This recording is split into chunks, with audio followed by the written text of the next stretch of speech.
specialty. Yep. Item, specialty item. They're very popular. So she's going to show us a lot of tips and tricks. And I have the recipe for you, but she's going to take it away from here. Feel free to come around. Feel free to come around really close if you want, so you can kind of see what's going on, or come around this way as well. Just kind of give you, you don't have to be so, you can come around this way too. Just give you a background. I actually was a career changer. I didn't start out in culinary right away. Never did a high school class or anything like that. Went to Texas A&M, got my bachelor's, and then quit my job after 5 years and went to the Culinary Institute of America in Napa Valley to complete a 30-week baking and pastry program. So really quick, because I didn't need to do an associate's, it was just a certificate. After that, after I finished there, came back to Dallas, started working over at the Adolphus in the French room. So that was the first job I had, making soufflés, ice cream sorbets, and then eventually doing their wedding cakes there as well. About a year and a half in, my executive chef was leaving to open up the Mandarin Oriental Hotel in Las Vegas, and heard that they were going to have a cake shop out there, and so I decided I would go out there to Vegas and get some more experience. So did that for about 3.5 years. That's when I met Gianni Santine, Chef Gianni Santine. He was my business partner, so we actually opened up Haute Sweets Patisserie together. He recently retired in the last year, and so I'm the sole owner. But we came back, we do to Dallas, and we do wholesale pastries and desserts, and also have retail storefront. We've got 2 locations, one in Dallas near White Rock Lake, and one in Plano at the Legacy Food Hall and Legacy West. And talking about maybe a couple other ones, but that's like in a year or so. So just as Chef mentioned, French macarons are our specialty. It's our #1 selling item. It's kind of crazy how many we sell at both of the locations. I mean, you're talking thousands. In one batch size, I will make, I want to say it's about 1,500 macarons. Okay, so that's 2 60-quart mixers. I know I saw a 30-quart back here. Do y'all have a 60-quart here? All right, so just think double that size. And so that takes 3 hours just to make the batter and get it all piped. We don't pipe it all by hand anymore. I actually have it's called a multi-drop depositor from Poland, and it just feeds all of the batter out and just deposits it onto the sill pads. So it's about 60 sill pads. I've got 3 speed racks full of shells that are just drying, and then we have to bake. So it's quite the production. Has anyone made macarons? All right. Were y'all successful? Yes. Yeah? All right. What style meringue did you do? What style meringue did y'all do? Do you know? Okay. Do y'all know the difference in the different types of meringues? No. Okay. So essentially there's 3 types of meringues. Okay. You've got the common meringue, you've got a Swiss meringue, and you have an Italian meringue. Does anyone know any of those 3? Italian. Okay. What is Italian? Italian is when we use egg whites. All right. All of them use egg whites. It's a meringue. But then you add in sugar. Okay. Sugar while you're whipping. Okay. Is the sugar in its natural granulated form, or is it Melted syrup. Yes. Okay. And do you know what you cook that to? You cook that to. Okay. It's like 180 here. Close. It is the softball stage, so you're cooking it to 242 degrees Fahrenheit. Okay. The Italian meringue is your most stable. So if you talk your meringues from least stable to stable, you're going common meringue or French, Swiss, and then Italian. So your common meringue, which is what we're going to be doing today with the French macarons, because it's the easiest, honestly, to teach, is we'll take granulated sugar and just slowly stream it in into whipping whites. All right, and then we'll fold in the ingredients. Your Swiss meringue, has anyone heard of what a Swiss meringue is? Okay, a Swiss meringue, you take your egg whites and your sugar, put it over a double boiler, and you whisk that until all of your sugar is dissolved, and then you remove it from the double boiler, whip it up on your mixer. All right, so that's the second stable. And then your most stable is the Italian meringue. So you have a sugar syrup that you cook to the softball stage, 242 degrees, and then you stream that into whites that are whipping, but they have to be at the right, obviously, texture and the peakness that you need. All right, so but today we're gonna be doing the French method, okay? When you start all of this, just so you know, have everything ready. All your mise en place needs to be ready, okay? So you don't wanna start getting all of this done and then you don't even have your whites cracked, or you start this and then you don't have other things, because if your meringue is done and ready to go and you don't have the rest of your ingredients, your meringue can't just sit there, okay? It's gonna die on you. So we'll work through the process. Your recipe, it's pretty simple. Everything's in grams, I'm sure. Here, y'all scale everything? Okay, that's the best way. How many grams are in a pound? Does anyone know? 454 grams per pound. I would have never guessed that. How many grams per ounce? Who said that? You're not part of the class. 28 point what? I know. 28.35 grams per ounce, okay? All these very important numbers to know, especially if you're gonna go into the pastry field, because it's just so quick to figure things out, all right? Especially if you're converting. I prefer grams because obviously you get 28.35 grams per ounce, so it's a lot more accurate, and us pastry people, we are anal, and we like accuracy. So in here, we've got our almond flour and powdered sugar, okay? You can sift it by hand, totally fine, or if you're doing major production like we do, you do it in a RoboCube. So that's what I kind of wanted to show you guys. Obviously, everyone knows how to sift by hand, but this is gonna be with the Robo, all right?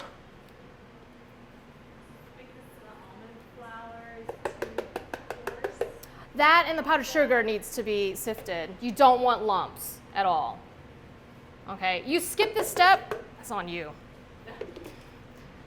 But you definitely want to sift. Whether you sift by hand or you sift with the Robo is totally fine. You're gonna get a finer texture and consistency with the Robo than you would sifting by hand. But honestly, if you're just doing this size of a batch at home, totally fine. Don't bother pulling out a food processor and processing it.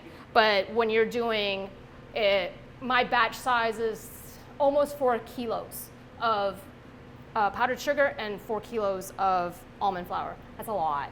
It's huge. I mean, it's in a bucket this big, and so we'll Robo it in a much bigger Robo than this guy is, and it'll take 3 batches through that Robo to do the one. So you want to pulse it. You don't want to leave this going. That's the other thing. Okay, so if you leave it going, you're going to release some of the fat from the almond flour, and you don't want that. And you'll see how nice and fine that is. And it just took a couple of pulses, and that's it. So we'll take this off and set this aside.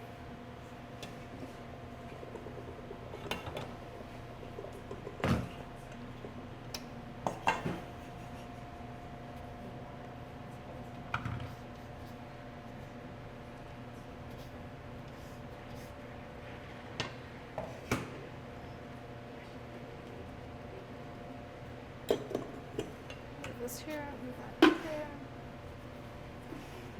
Clean as you go. No dirty stations. All right, let's talk about the meringue. So we'll set this aside. This is totally fine to leave right here. Clean bowl, clean whisk, yes? Or dirty bowl and dirty whisk? No, not good. This is fresh egg whites, okay? Don't shortcut and try to make your meringue with carton egg whites. It's not gonna work. I've tried. Even from a business standpoint, trying to save time and money, it doesn't work. So we crack eggs. We crack a lot of eggs. Each recipe is about 1,500 grams. So it's a lot. Clean bowl, clean whisk. Also, when you're cracking your egg whites, no yolk. Absolutely no yolk. Not on your hands, not in the whites or anything at all. So if you're cracking and you get it on your hands and you continue to crack, that yolk is gonna get into here, and it's gonna mess everything up. So clean your hands before you proceed. If you do get a little yolk in there, the best way to get it out is not to fish it out with your hands. You're just gonna make it worse. You use actually the shell of the egg and just scoop it out, and it comes out pretty easy, all right? But that's the biggest thing. I've had somebody that wasn't careful, and I could tell as soon as I added my sugar syrup, everything fell. and it never got the volume that I needed. And so it was because they had yolks in there. So it makes a huge difference. All right, we are gonna whip this up. Do you go straight to high speed? For those of you guys that know how to make meringue.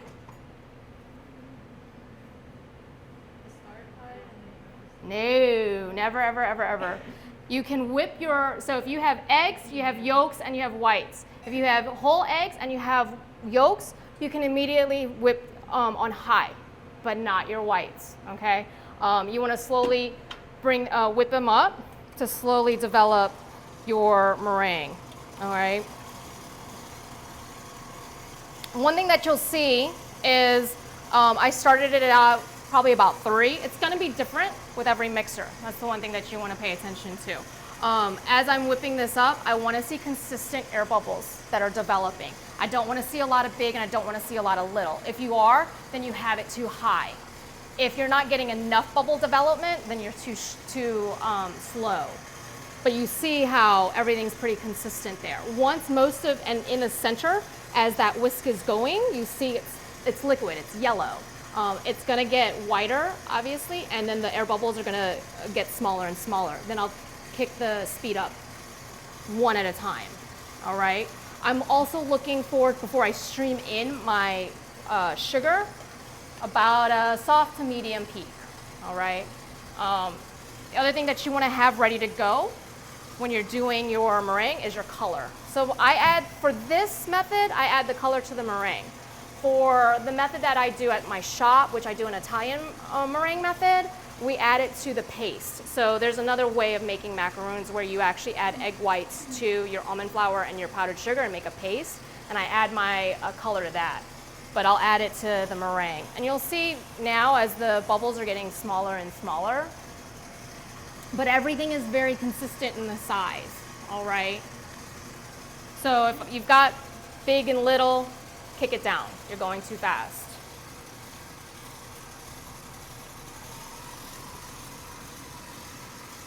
And you don't want to add your sugar too early where you still have a lot of the liquid down in the bottom, which you'll see as the whisk is going around the bowl. Your color, have it ready to go. Don't go looking for it and then your meringue's ready, because then you're going to have to you never want to stop your meringue. You can slow it down, but you don't want to turn it off, all right? You will go a lot darker because you've got to fold all of this in. So when you think about it, it's going to lighten up. At the shop, we scale all of our colors so that it's consistent every batch, and there's no varying in shades from one batch to the next batch.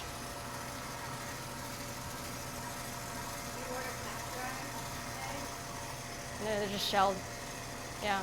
For my paste, I will use carton egg whites that are pasteurized because I don't need the whites as a meringue or for leavening or anything like that. It's just hydrating the paste. So I'll save my labor there and use carton whites. But for the meringue, I always use fresh egg whites. As part of your menu development, you utilize chocolate yolk? We do. We use them in creme brulee. Well, not creme brulee, bread pudding. We use it in the chiffon. We use it, or if no one's needing to make it because you need to turn it within a week, we've got conversion factors of how many grams of yolks and how many grams of whites, and we'll combine it for whole eggs. So when we need to have a use for whole eggs, we'll use those first too. But it doesn't go to waste. We don't throw the yolks away, ever. That's money down the drain. All right, so you'll see a lot of it is, I don't see too much of the liquid white. I don't see that kind of clear yellow down in the center. Does everyone see that? So I'm just gonna kick it up just a little bit. And it's still a little too soft. So if I stop this, okay, and I said don't stop it, but for purposes that we're doing today, if I stop this, this is obviously not even soft, all right? So I can kind of tell that we still need to go. And we don't wanna add the sugar to this yet either. Or it's not going to give me the structure that I'm looking for. Can you over whip your whites? Yes. Yeah. And we don't want to do that because what will end up happening is they'll be too stiff. And you'll see I didn't just go straight to whatever number I was at. I'm slowly bringing it back up, all right? Because I don't want to break down anything that all the volume that I've already created and the structure that I've already created. And I'll leave it right here. But if you do over whip it, the only problem is that you have to fold more to break it down. And then what'll end up happening there is that your batter will spread. When you start to see peaks and valleys in your meringue, and nice definition of what we're seeing here, then I'll slowly stream in the sugar. Slowly stream in the sugar, not all at once, all right?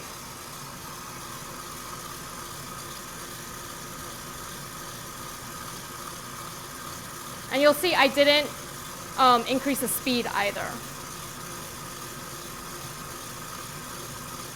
I just left it where it's at.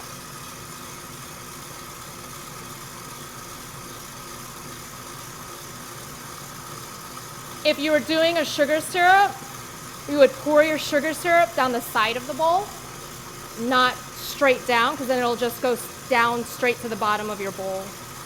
And or it'll hit your whisk, and you don't want that splattering all in your bowl.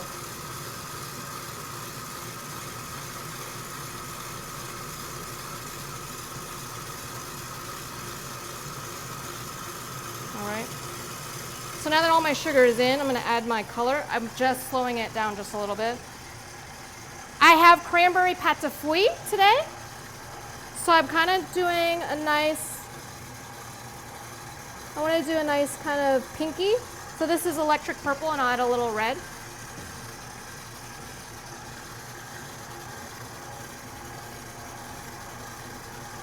And this is just food gel. You can use powdered colors as well if you wanted.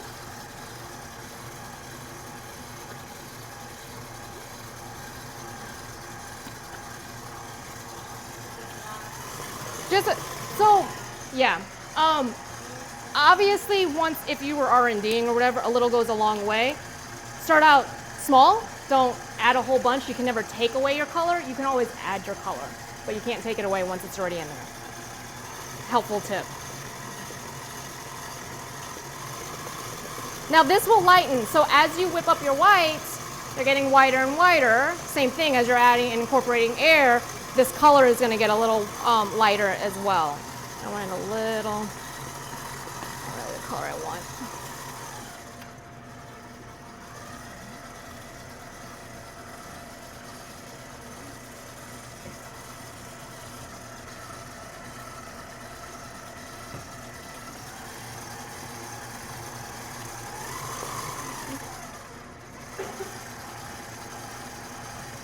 Like I said, if you were doing this a lot, you would scale out your color so that you're not guessing.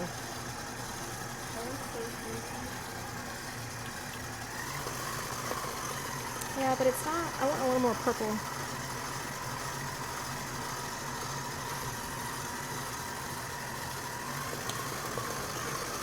All right, so I'm gonna stop this. It's not ready, but I wanna show you where it's at right now, all right? See how soft that is? Okay, we're close though. So what I'm looking for is a Santa's hat, okay? But I want a little more peakness, and it just flops over. And then you know you're done, okay? But it goes really fast. So this is very close. So just at this point, you need to watch how far you're going so you don't over whip it.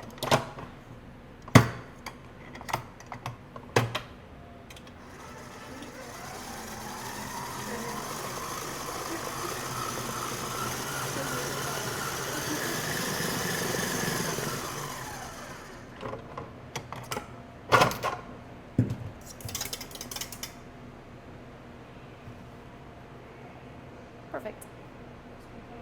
All right, so once again, I lift straight down up the middle and then like that. All right?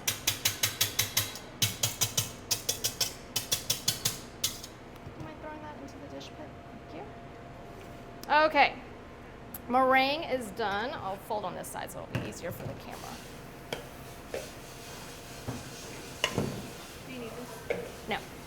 Yeah, if you'll pull that away, that should be good. That'll be better. Okay. Okay, so almond flour, powdered sugar, we're gonna add it in thirds.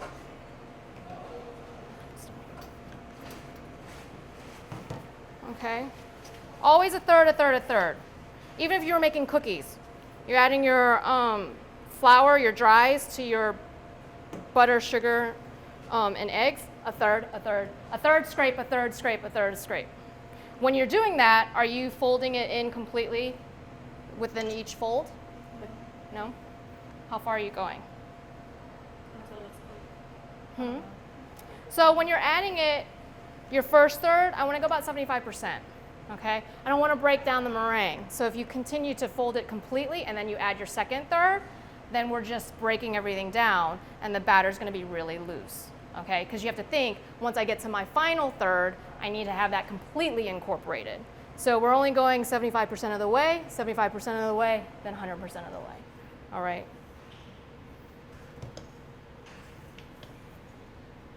You see I'm going down the middle, around the side, and down the middle. Okay?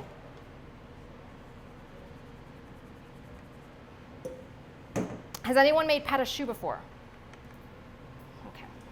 Yes. Oh, We make churros. you did? What are you, when you're making your batter, what are you looking for? Do you know? When it's done, when you've added enough eggs? What's the consistency that you're looking for? What's the technique? Like a ribbon.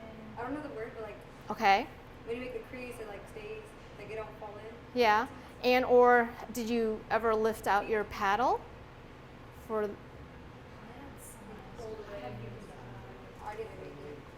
So what you're looking for, at least what I was taught, is when you pick up your paddle, so you're mixing it in the mixer, pick up your paddle and it has a nice V, right? Were you ever taught that? No, I didn't. Yes. So that, for me, a lot of people when they talk about, well, how do you know that you folded everything enough so that you don't have a really runny batter? They would say kind of do run the spatula through the batter, and if it doesn't move or whatever, or if it just barely moves and it's good, it's very hard to see. But what I found is the perfect consistency is like a pâte à choux. So when I lift this up, obviously this is not going to do what I'm looking for because it's obviously not folded enough. But I'm looking for, as the batter falls from this spat, it's going to be a nice V every time. All right? And that's easier, in my opinion, to see than to try to see the valley and it not falling and this and that, because it's just not. I've never found it easy to see. So this is my last third. Thank you, I'm done.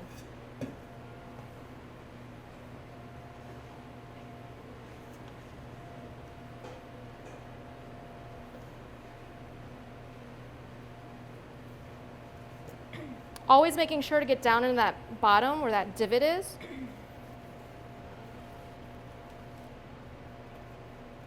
This is a small batch, but just imagine if you had a big 60-quart batch. I'm in there actually with my hands, and I'm with a bowl scraper scraping the side of the bowl. And it's very important that you scrape. Okay, so like I was telling you, so pâte à choux, no, right? Okay, it's not ready. I'll tell you right now. But it's just a couple of folds, okay? And still no, but it's a little better, okay? And you want to check that often rather than keep folding and then you've overfolded. So at this point it's kind of pretty critical not to overfold and to check your batter. But you see how quick that went. Still not ready, okay? It's kind of doing a V, but it's not a nice long V. And I don't want that V also to run really fast. If you do, you get the V, which is great, but if it runs too fast, then you've overfolded. But that's literally going to take us just a couple of folds, almost there.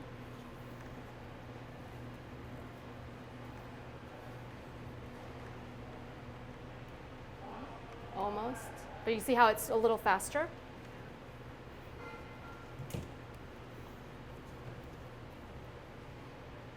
And that's what I want.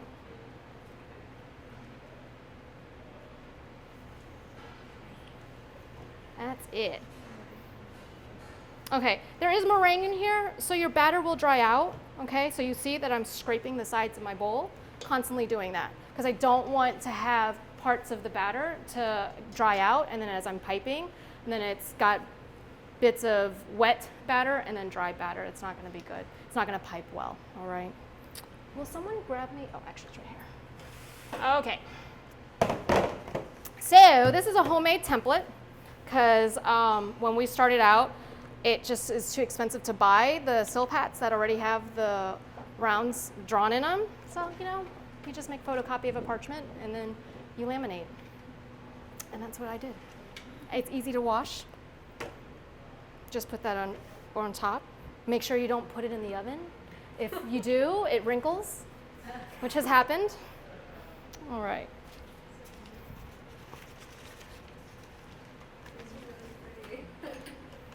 Okay. These are Teco piping tips. This is a 804. Doesn't matter. It's honestly whatever you're comfortable with as far as piping goes. I never cut my bags before I put my piping tip in, because usually what ends up happening is you cut it too big. So I stick it in. And then the other thing too is I kind of twist it. And then I'll fill the batter.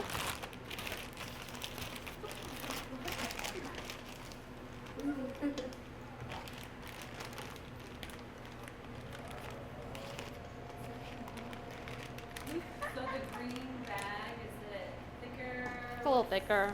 I like it. It's just when I scrape or whatever, you know, to get all my whatever it is that's in there, it just is nicer. But They're a little more expensive. yeah. Dang, I was just supposed to tell you we need to Do get you use like reusable bags or do you? No, I don't use reusable bags. That's just a waste of time to clean. It's a waste of time. They get gross. Yeah, they get gross. That's not. Wait, what did you forgive me? She asked if I use reusable. Oh. I don't. It's not. It's no. It's just. It's not. It harbors bacteria. It's just not safe. I mean, at home it's fine, but not. Not for professional kitchen. So you see, I scraped. So as I'm about to pipe. Other thing too is make sure you don't want to have any air bubbles, or as you're piping, it's gonna go, which kind of sucks. Yeah. So, bowl scraper, your best friend. All right. Don't fill it all the way. And then I can, at this point, score around this. Well, okay. So you don't waste bags. Where's the trash can? Thank you. Okay. And I also do this, so when this bag is empty, I'll also twist it and then fill it, so that way my batter doesn't come out from that end. All right.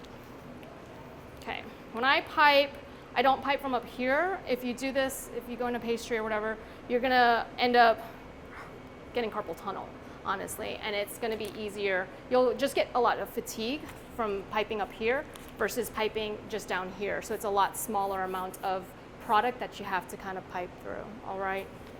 So as well, and I'm just telling you this, if you're going into this as a profession, don't start here, okay? I'm short, so I'm having to reach a lot. I always start in the halfway up my silpat or my sheet pan, and then I'll turn it, okay? Because this is gonna be better than me trying to do this, all right? It'll save your back, trust me. And you see, I kind of am holding it up so that it's not falling out.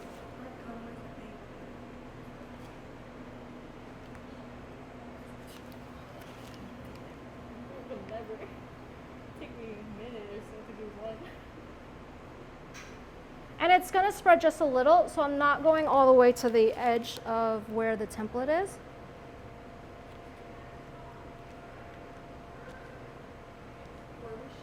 Have you ever made a giant one? Yeah, we do big ones for ice cream sandwiches for my Plano location. And we have gotten asked to do like a big one, like a cake size or something like that.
Years, y'all, of practice.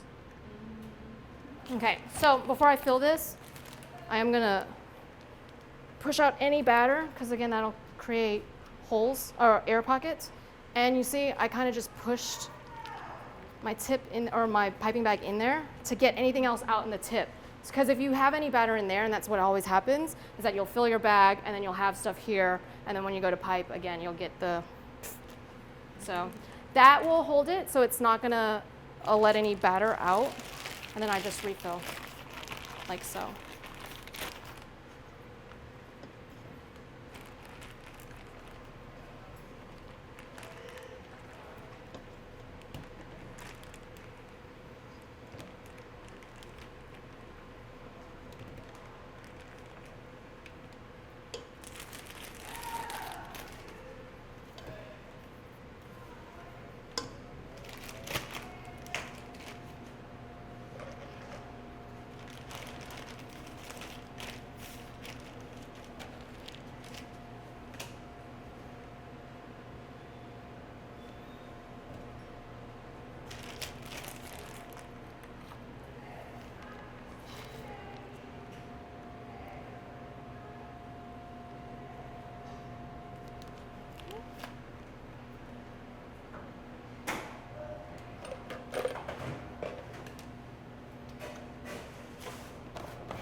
So it has to dry to form a skin before we pop it into the oven.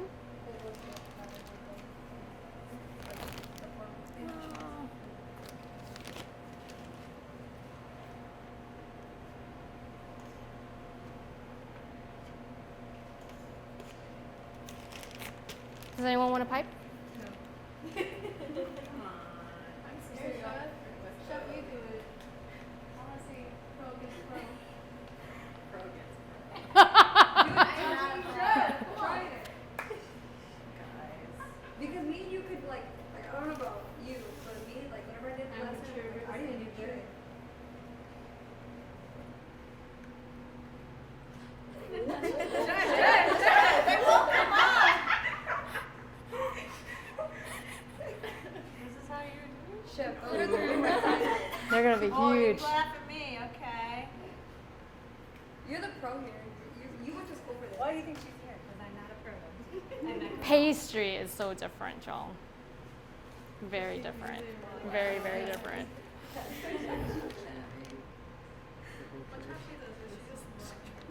It's a flick of the wrist. Chef, what is this one? It's a lot gloopier than I thought. Yeah, it is.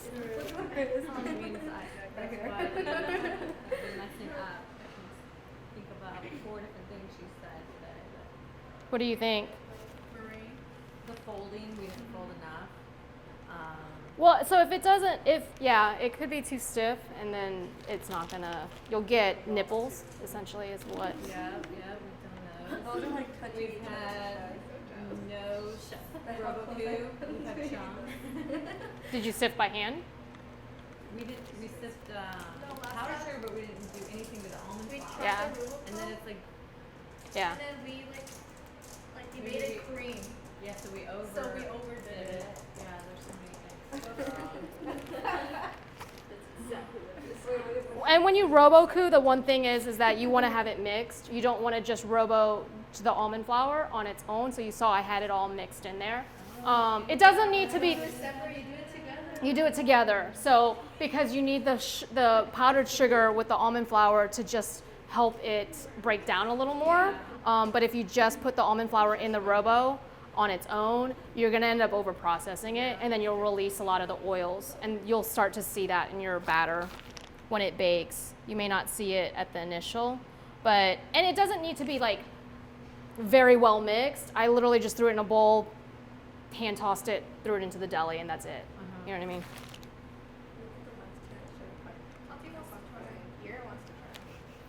I have like nothing left. Now you say something. You snooze, you lose. We'll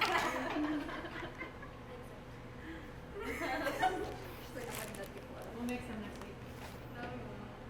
We have to. Yeah, isn't someone doing it for your cake? What are you doing under? I'm doing Sailor Moon. What? That's right. You guys have the most extra cake. Okay. Don't disrespect Beyonce like that. Excuse me?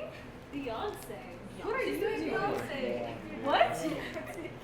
What about Beyonce? It's gonna be Beyonce. You're gonna make a full body Beyonce? There's a little left. Then what do you mean Beyonce? How do you make a Beyonce cake? You'll see. Can someone actually grab another sheet pan for me? Flat? Flat. I don't want. I went through and looked for flat ones. Yeah. And then there's a silpat right back here. Tatiana, if you can grab that as well.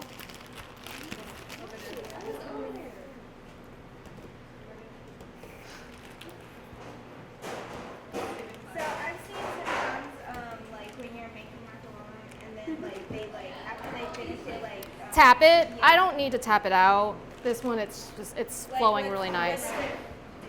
Like it just Spread it. So I do that with my other batter that I make with Italian meringue. I do that to tap it out to get to the size that I need it to be. okay. Yeah. So between the French meringue and the Italian, like is it just like different texture wise? At the initial, when you first make it, no. But shelf life, I think, over time, you can tell a difference. Thank you.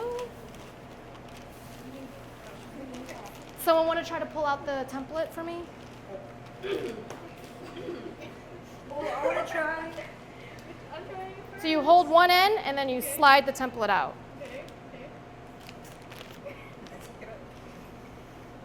There you go. And then let's throw this on the speed rack for me, please. Now we have just a little more left. With the sign. Sign with It doesn't matter. a doesn't matter. Oh, it's so aggressive.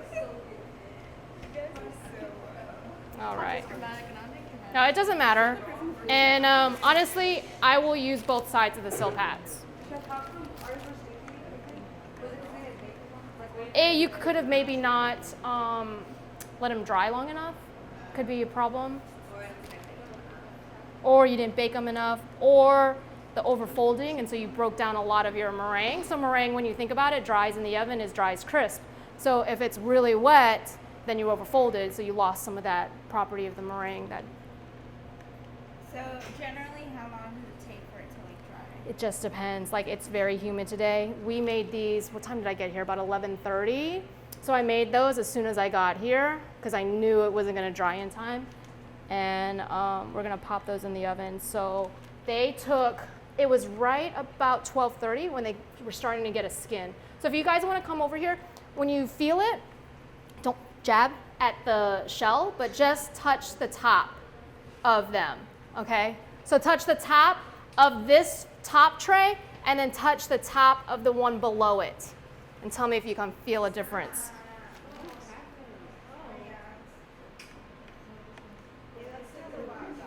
So do you feel a difference from the top to the second one?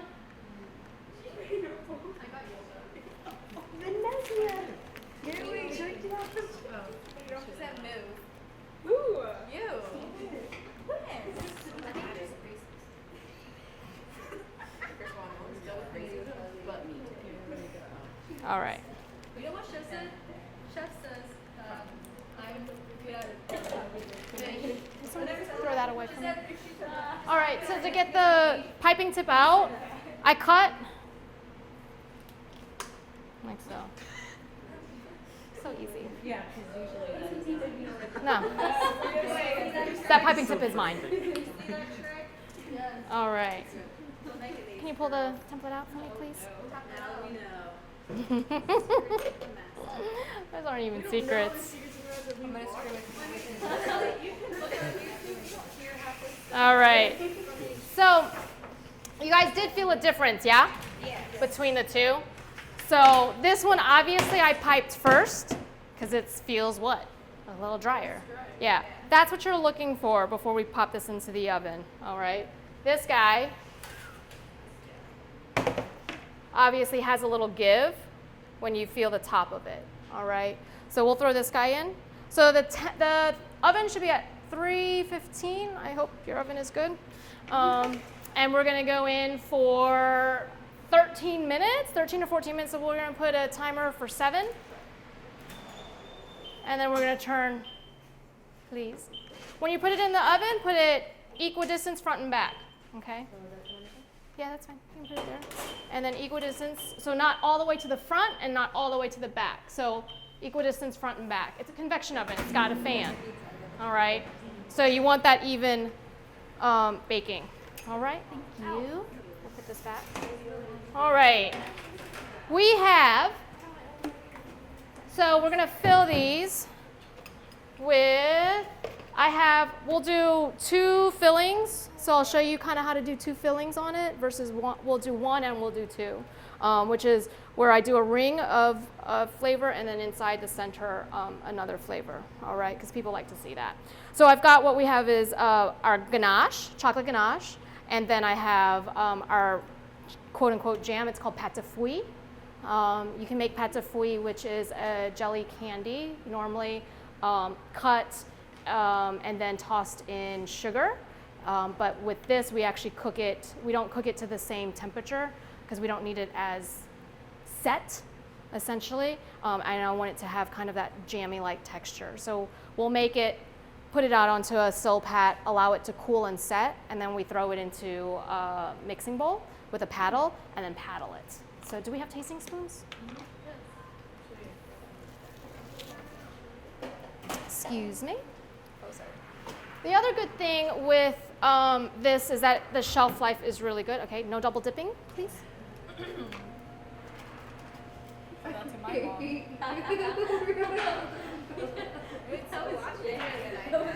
Yeah. Well, I don't want it to be loose. So especially if you were piping it on its own in the shell, I don't want it coming out. So you want it to hold its shape and not ooze, because that would just be messy in the case. Why do you have it for the camera? Jam's gonna do that. No, but it's not. Yeah, it's cheating. Yeah. Yeah. Respect that. You guys make We do. We make our own jam. There's very little that we don't make. We don't scratch make. Very, very little. Rose never dries, so. Puree. Guaron. Perfect puree. Mm-hmm. Yeah. All right. And then this is our ganache if y'all want to taste the ganache. So I figured chocolate and cranberry can't go wrong, right? It's a good combination. This is your strength.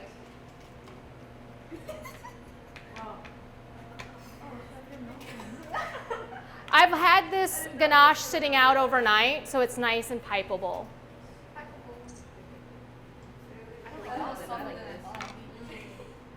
Did you use dark chocolate? Yes, always dark chocolate. I hate chocolate icing, but this is good. Okay, so what I'll do is a ring of the ganache. And so it's going to be a lot smaller of a tip, so you'll see what I piped with. So if I was just doing one flavor to sandwich, I would just use this guy as well.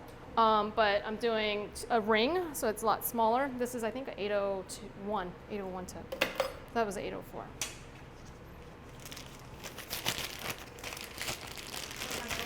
Can someone grab me 2 spats, please? Two of them, please.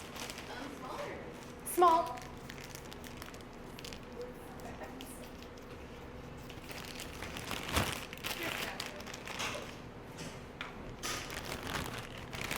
Might go over.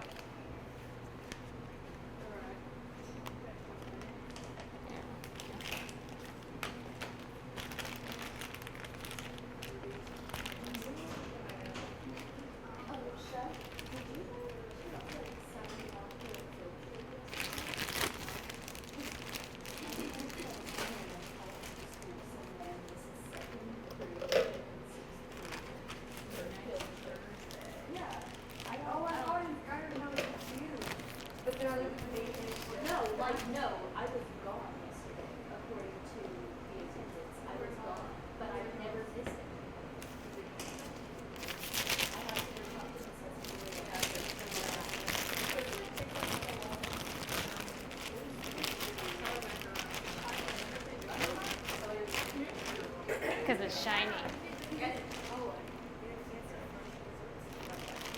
I maybe that's why they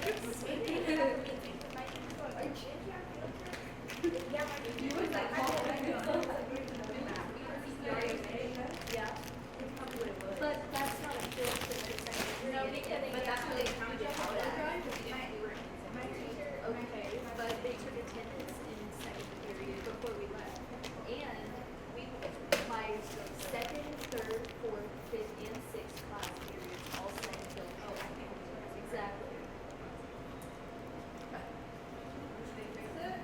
No.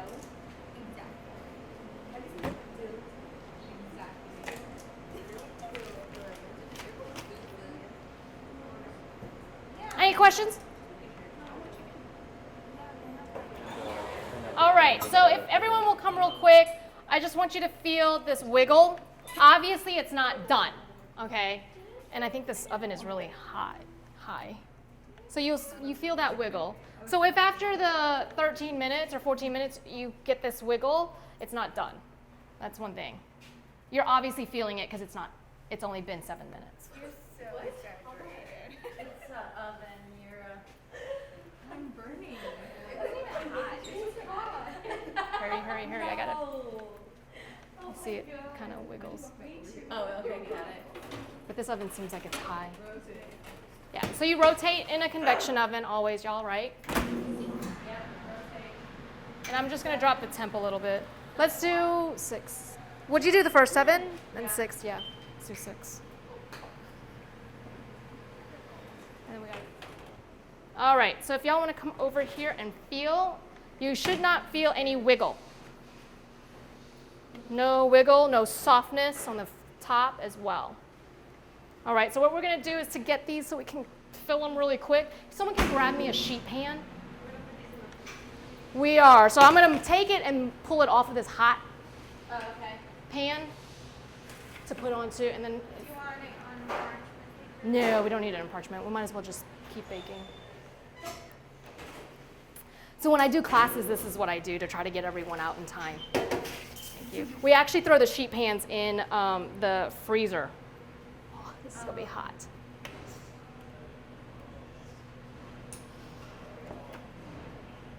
All right, can someone throw this? It's not going to, just grab it here. It won't be hot. And it needs to go into the freezer, hopefully just a few minutes.